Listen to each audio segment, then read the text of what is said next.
Hello friends, my name is Kobe Hunter, and today I'm going to teach you everything you need to know to make money from Poshmark.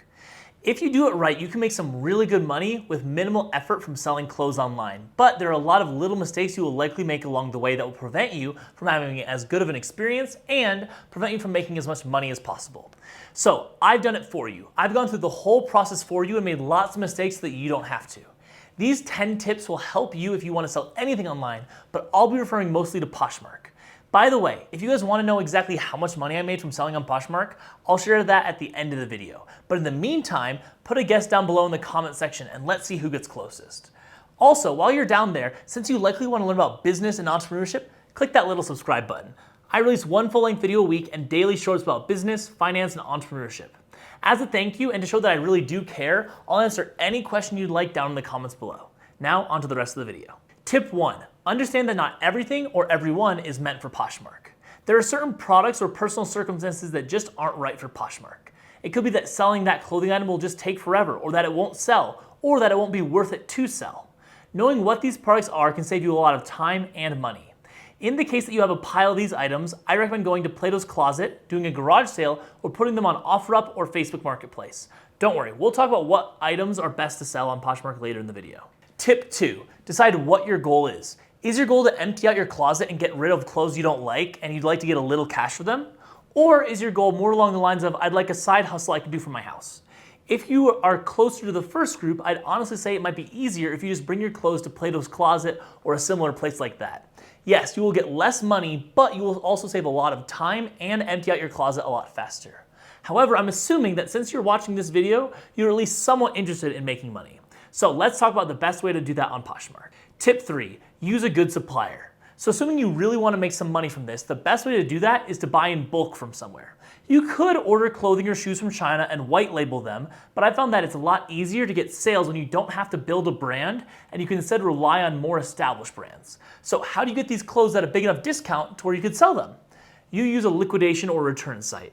Essentially, for lots of big companies, it's not worth it to them to check, refold, repackage, and reship returns. So they put them in big boxes and sell them to liquidation companies for pennies on the dollar. These companies then do a basic check of what's in the box, the condition of the stuff, and then post it on their website for people to bid on. When I bought a box of clothes to sell on Poshmark, I used a company called liquidation.com, and I had a good experience. It's kind of crazy to see all the things you can buy on these sites. You can buy everything from clothes, construction equipment, Amazon returns, furniture, and electronics like iPhones. Now the risk here is that although you can oftentimes get a box valued at $2,000 for about $500, there's always the risk that the stuff is not in good condition. For example, in the box I bought, there was a pair of Hurley swim shorts that had a giant rip down the side. So that meant that one $50 item was completely worthless. Usually though, you can avoid too many lemons because every listing is given a label that describes the stuff's condition.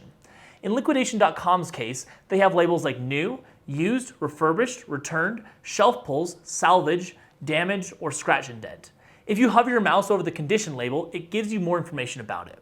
For the record, liquidation.com is not sponsoring this video or anything like that. I'm not big enough to get a channel sponsor. I'm just doing my best to make good videos that you guys enjoy, and if you are enjoying it, consider giving this video a like and subscribing. Okay, back to the website.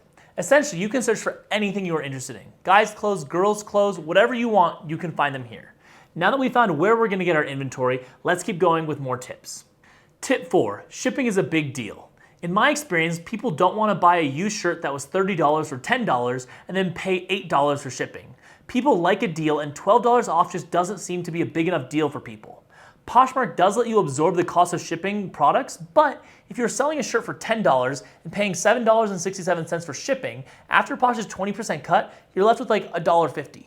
So it doesn't make financial sense to absorb the shipping costs on lower price items. Out of my postings, the products that I listed for $10 that were originally $40 or $50 sold way faster and people didn't mind paying for shipping, whereas the clothes that weren't as expensive to start either didn't sell or took a lot longer to sell. So if you have a bunch of clothes from American Eagle or Forever 21 or anywhere else that you bought the clothes for like 20 bucks, you should probably see if you can sell it on Facebook Marketplace or OfferUp or Plato's Closet or anywhere else where shipping isn't an issue.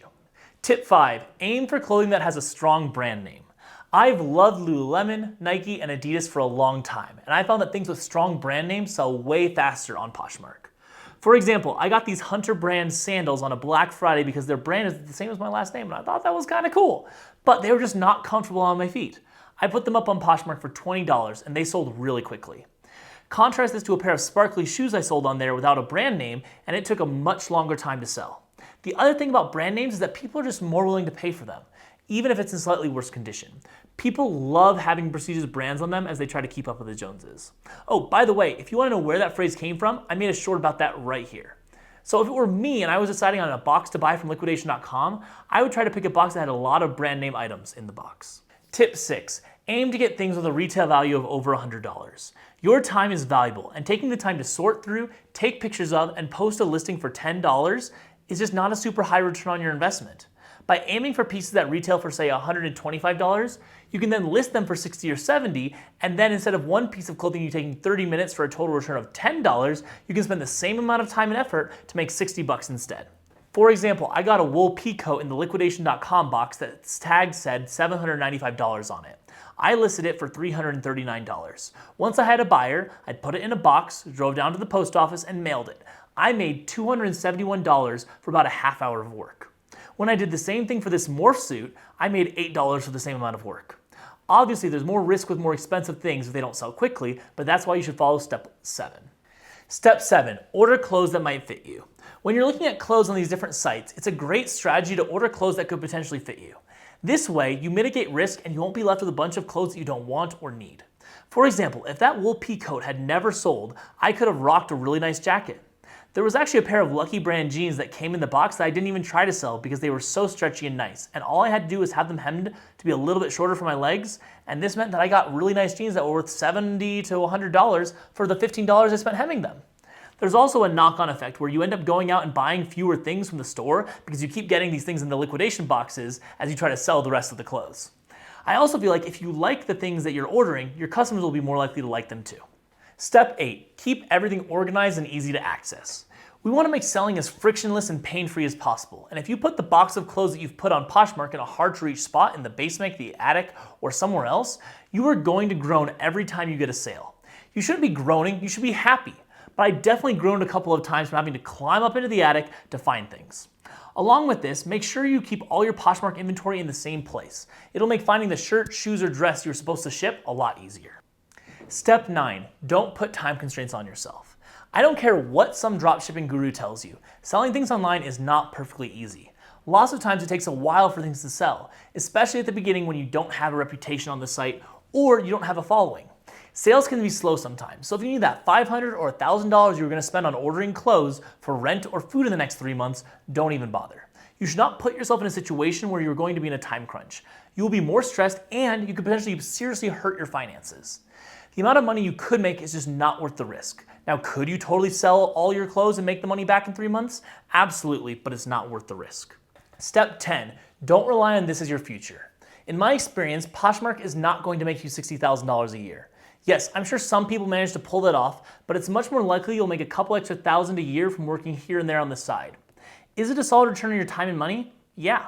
Just like I promised, I made $1,038 in this experiment with Poshmark. I still have a good amount of clothes that will hopefully sell over the next couple of months, but it didn't really feel like work, especially because I could watch a game or a TV show while I was doing it. But more than the money side of things, for me it helped teach me the basics of entrepreneurship. It taught me how to communicate better, how to handle failure, and how to predict people's behavior better. And those skills helped me when I went to do my second entrepreneurial venture, Peak Nights, a country swinging dance club in Utah. The main problem behind making a career out of Poshmark is that it's not super scalable, and that's okay. It can be really valuable on a smaller scale, and then you can go try to do something bigger that's more scalable. Entrepreneurship is all about trying new things, making mistakes, learning from said mistakes, and learning from other people's mistakes. Hopefully you guys can learn from my mistakes and can financially benefit from them. I really hope that you guys have found this video informative. If you did, consider giving it a like and commenting on what kinds of videos you'd like to see me do in the future. If you're still here right now, you probably liked it, so consider subscribing so you can get more videos like it. Thank you all again for watching, and I'll see you next time.